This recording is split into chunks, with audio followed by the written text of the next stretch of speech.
Hi friends, నేను మీ చందు.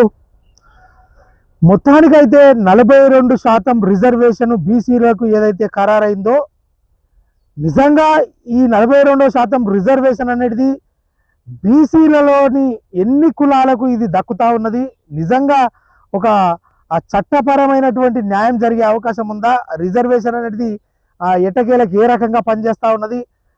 ఈరోజు మరి సర్పంచులు కావచ్చు, ఎంపీటీసీలు కావచ్చు, జెడ్పీటీసీలు కావచ్చు, వీటన్నిటికీ ఎన్నికల షెడ్యూల్ అనేది ఖరారైనప్పటికీ నిజంగా ఈ గ్రామీణ స్థాయిలో అసలు ఎవరి ఆధిపత్యం నడుస్తూ ఉన్నది?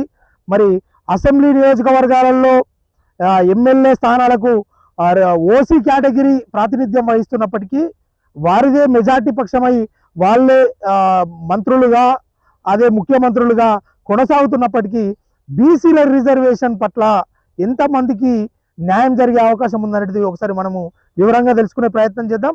నిజంగా తెలంగాణ రాష్ట్రంలో బీసీలకు అన్యాయం ఎప్పటి నుండి జరుగుతూ ఉన్నది? బీసీలలో ఎన్ని కులాలు ఉన్నాయి?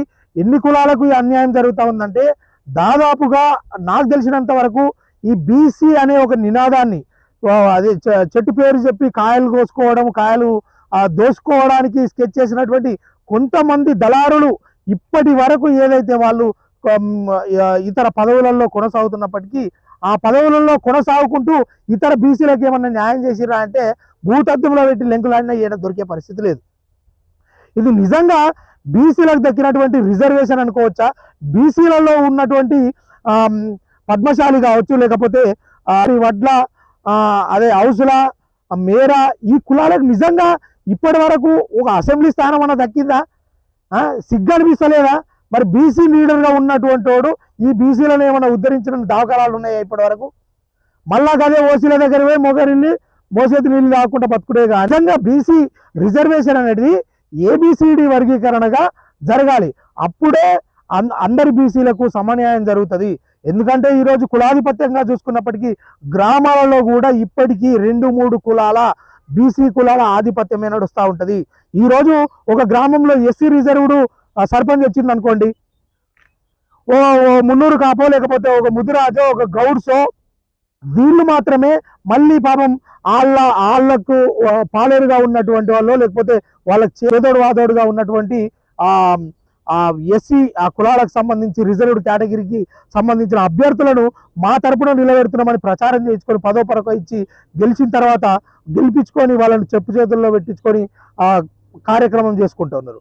నిజంగా బీసీలకు కావచ్చు, లేకపోతే ఎస్సీలకు కావచ్చు, ఓ రకంగా గతం నుంచి చూస్తున్నప్పటికీ ఎస్సీలలో ఉన్నటువంటి మాలలు ఏ రకంగా రాజ్యాధికారాన్ని ఎక్కువ శాతం చేదిక్కించుకున్నారో, ఎస్సీ రిజర్వ్డ్ అయినప్పటికీ మాదిగలు వెనుకబడికి పోయారు అని చెప్పేసి 100% ఎవరిని అడిగినా చెప్పే ప్రయత్నం ఉంటుంది.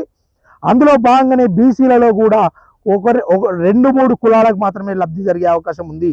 అందుకోసము బీసీలందరికీ సమన్యాయం జరగాలి అంటే ఎట్టి పరిస్థితుల్లో ఏబిసిడి వర్గీకరణ జరగాలి. ఎందుకంటే ప్రతి కులం నుంచి ఒకలో ఇద్దరు ఎమ్మెల్యేలు ఉండాలి.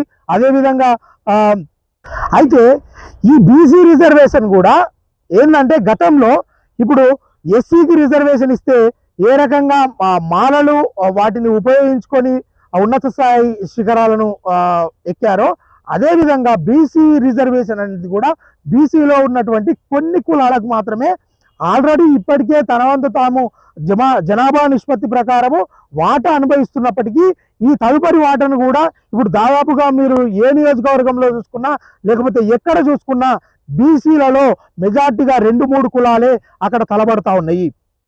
వీటి స్థానాలు ఎక్కువ చేసుకోవడం కోసము బీసీ రిజర్వేషన్ అనే ఒక మాటను ముందేస్తూ ఈ కులాలకు ఎప్పటికీ తీరని అన్యాయమే జరుగుతూ ఉన్నది. అందుకోసము గతంలో ఓసీలు చేసిరు, ఓసీలే పూర్తిగా అనుభవిస్తున్నారని చెప్పినటువంటి బీసీ కులాలలోని కొంతమంది దళాల్ కేటగిరీకి సంబంధించినటువంటి చోట లీడర్లుగా పరిగణించబడుతున్నటువంటి నయీం లాంటి వ్యక్తులకు కూడా ఇందులో అవకాశాలు ఏర్పరచుకోవడం కోసము ఈ బీసీ నినాదాన్ని ముంగటేసి, అదేవిధంగా నిజంగా బీసీల కోసము ఈ రిజర్వేషన్ కావాలి అని అనుకుంటే ఏబిసిడి వర్గీకరణ చేసి అందులో నామినేటెడ్ పోస్టులు కాకుండా ఈ ప్రజల ద్వారా ఎన్నుకోబడడానికి అవకాశం కల్పించాలని చెప్పేసి ఈ ముఖ్యంగా చెప్పడం అయితే జరుగుతూ ఉన్నది. సరే, ఇప్పుడు ప్రస్తుతం తెలంగాణ రాష్ట్రంలో ఎమ్మెల్యే స్థానాలకు సంబంధించి తెలంగాణ ప్రభుత్వంగా ఏర్పడినటువంటి ఆ కాంగ్రెస్ ప్రభుత్వము ఇప్పుడు ఓసీలే అన్ని పదవులను అనుభవిస్తున్నారు, ఓసీలే ముఖ్యమంత్రిగా ఉర్రు అని చెప్పేసినటువంటి ఒక 2-3 కులాలకు సంబంధించినటువంటి బీసీలు రేపటి రోజున ఆల్రెడీ ఇప్పటికే కొంతమంది సర్పంచులను, ఎంపీటీసీలను, జడ్పీటీసీలను తమ ఆధీనంలో ఉంచుకొని ప్రయత్నాలు చేస్తున్న వీళ్ళు రేపు పొద్దుగల మిగతా బీసీ కులాలకు ఏ రకంగా న్యాయం చేస్తారు? అందుకోసం తక్షణమే ఈ ఎన్నికల ఏదైతే సరళి ఏదైతే ఉందో దీన్ని పొడిగిస్తారా లేకపోతే ఇంకోటి చేస్తారా? మొత్తానికైతే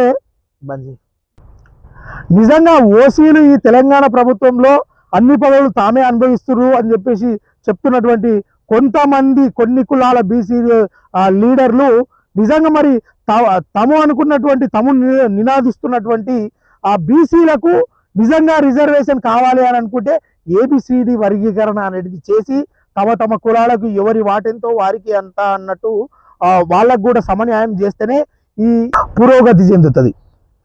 ఎందుకంటే బీసీలను చూయిస్తూ కొంతమంది ఇప్పటి వరకు నాయకత్వంగా వాళ్ళు ఎన్నికలలో గెలిచి మరి ఇప్పటి వరకు ఏం చేసిర్రో బీసీలకు బీసీ కులాలుగా, బీసీ సంఘాలుగా, బీసీ వ్యవస్థగా నిర్మితమైనటువంటి అనేక రకాలైనటువంటి బీసీ కుల సంఘాలన్నీ వీటన్నిటిని గమనించాలి. ఎవరు ఎటువైపు అడుగులు వేస్తా ఉన్నారు?